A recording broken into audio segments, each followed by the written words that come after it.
ये कुछ तस्वीरें देख रहे हैं, जिन तस्वीरों में देख रहे हैं वायुसेना चीफ को। और ये कहाँ पहुंचे हैं? ये अमेरिका पहुंचे हैं। यूएस में अभी इनका जाना चर्चा का विषय बना हुआ है, और वो भी ऐसे हालात में जब पाकिस्तान ने एक फ्रेमवर्क दिया है। क्या चल रहा है? इस उथल पुथल के बीच में भारत की तारीफ क्यों हो रही है कि भारत के 3 पॉइंट मुझे बहुत पसंद आए। एक बहुत बड़े यूएस एक्सपर्ट ने ये बात क्यों कही है, हमेशा की तरह जानने को मिलेगा बहुत कुछ। आइए जानते हैं इन खबरों को विस्तार से। अभी पाकिस्तान बीच में बिचौलिया बना हुआ है अमेरिका और ईरान के बीच में सीज फायर कराने की। पाकिस्तान ने अमेरिका और ईरान के बीच चल रहे युद्ध को खत्म करने के लिए एक फ्रेमवर्क भी साझा किया है, और माना गया कि ये सोमवार को ही साझा किया गया है। और कहा जा रहा है कि इसमें 2 बात है। पहले तो 2 चरण हो, 2 चरण में सीज फायर हो।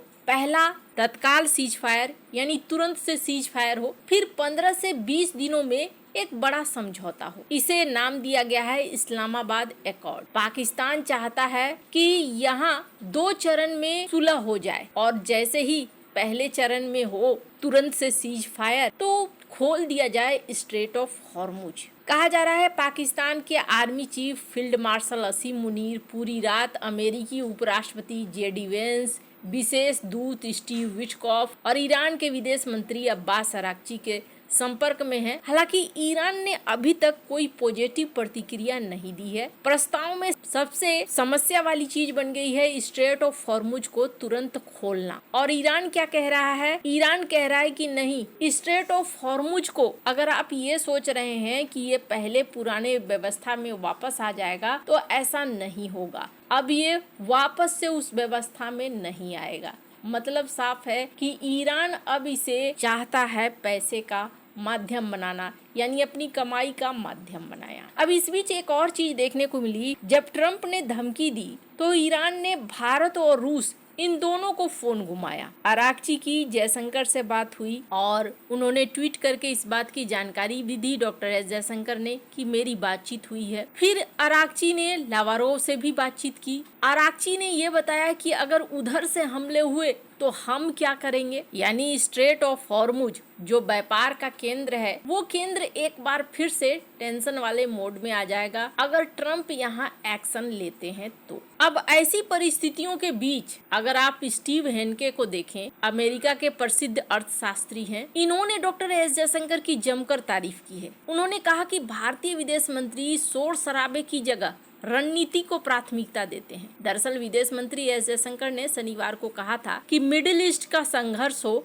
या रूस यूक्रेन युद्ध में चल रहा अशांत जियोपॉलिटिकल स्थिति हो, भारत मजबूती से बाहर निकल रहा है। उन्होंने कहा कि देश घरेलू और बाहरी चुनौतियों का सफलतापूर्वक सामना कर रहा है। इन्होंने ये भी कहा कि आज देशों को हेजिंग, डी रिस्किंग और विविधीकरण पर ध्यान देना चाहिए, क्योंकि वैश्विक व्यवस्था तेजी से बदल रही है। जयशंकर का मतलब था कि किसी एक देश या गुट पर पूरी तरीके से निर्भर न रहा जाए। भारत अंतर्राष्ट्रीय संबंधों में संतुलन बनाकर चल रहा है, ताकि अगर भविष्य में कोई एक रास्ता बंद हो तो दूसरा विकल्प खुला रहे। जयशंकर के कहने का मतलब था कि आज के दौर में आपूर्ति श्रृंखला को लेकर एक बड़ा जोखिम है। भारत अपनी निर्भरता को कम कर रहा है ताकि दुनिया में किसी भी तरह का संकट आए, भारत की इकोनॉमी बुरा असर न पड़े। इस वजह से भी इस फोटो को पोस्ट किया है स्टीव हेनके ने, और उन्होंने विदेश नीति को समझाने की कोशिश की है। तस्वीर की बाईं ओर एक अशांत दुनिया दिखाई गई है, जहां युद्ध है,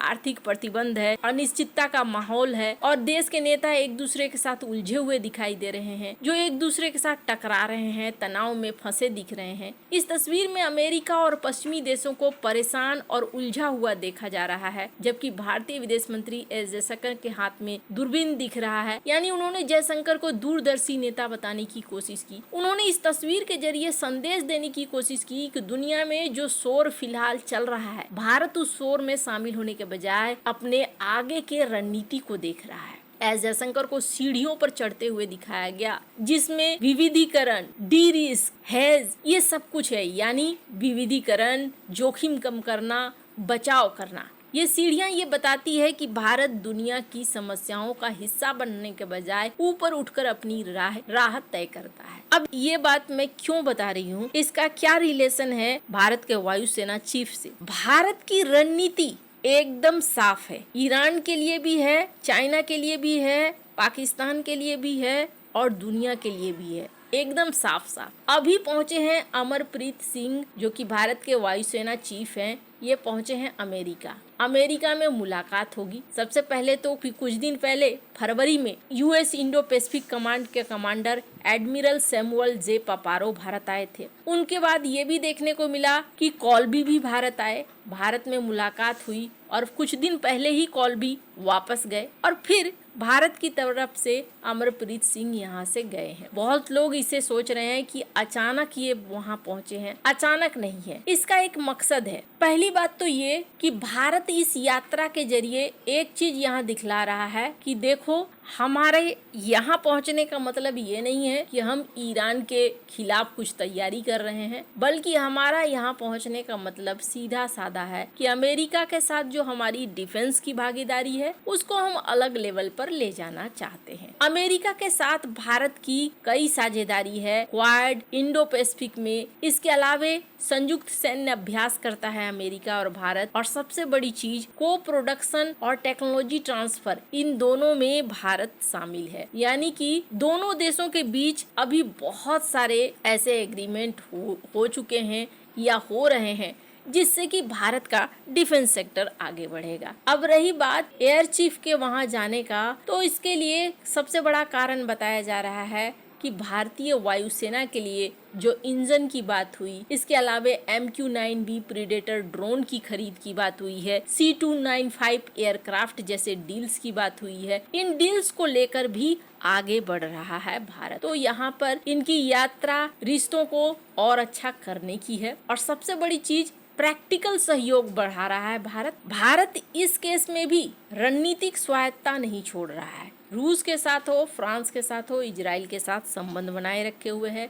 रूस के डिप्टी प्राइम मिनिस्टर भारत आए थे और पीएम मोदी से भी मुलाकात हुई, अन्य लोगों के साथ भी मुलाकात हुई, अजीत डोभाल के साथ भी मुलाकात हुई। तो ऐसा है कि भारत किसी जाल में नहीं फंस रहा है, बल्कि भारत, जैसा स्टीव हेनके ने कहा, कि सिर्फ ये चाह रहा है कि हमें जहाँ पर हमारे हित हैं हम वहाँ पर कनेक्शन बरकरार रखें और उस हिसाब से आगे बढ़ें। अभी सबसे बड़ी मुश्किल ये है कि जी ने अभी तक भारत को मात्र 5 से 6 इंजन दिया है, जबकि भारत को जल्दी से जल्दी इंजन की जरूरत है ताकि ज्यादा से ज्यादा तेजस विमानों को जल्दी से सेना में शामिल किया जा सके। इसलिए भी भारत यहाँ एग्रेसिव हुआ है ताकि जल्दी से जल्दी उन्हें मिले। इसकी वजह से पेनल्टी भी लगाई जा रही है जी सिस्टम के ऊपर। खैर, आपको क्या लगता है, भारत की रणनीति सही है या नहीं? कमेंट कर अपनी राय जरूर बताएं। जल्द मिलते हैं अगले वीडियो में नई खबर के साथ।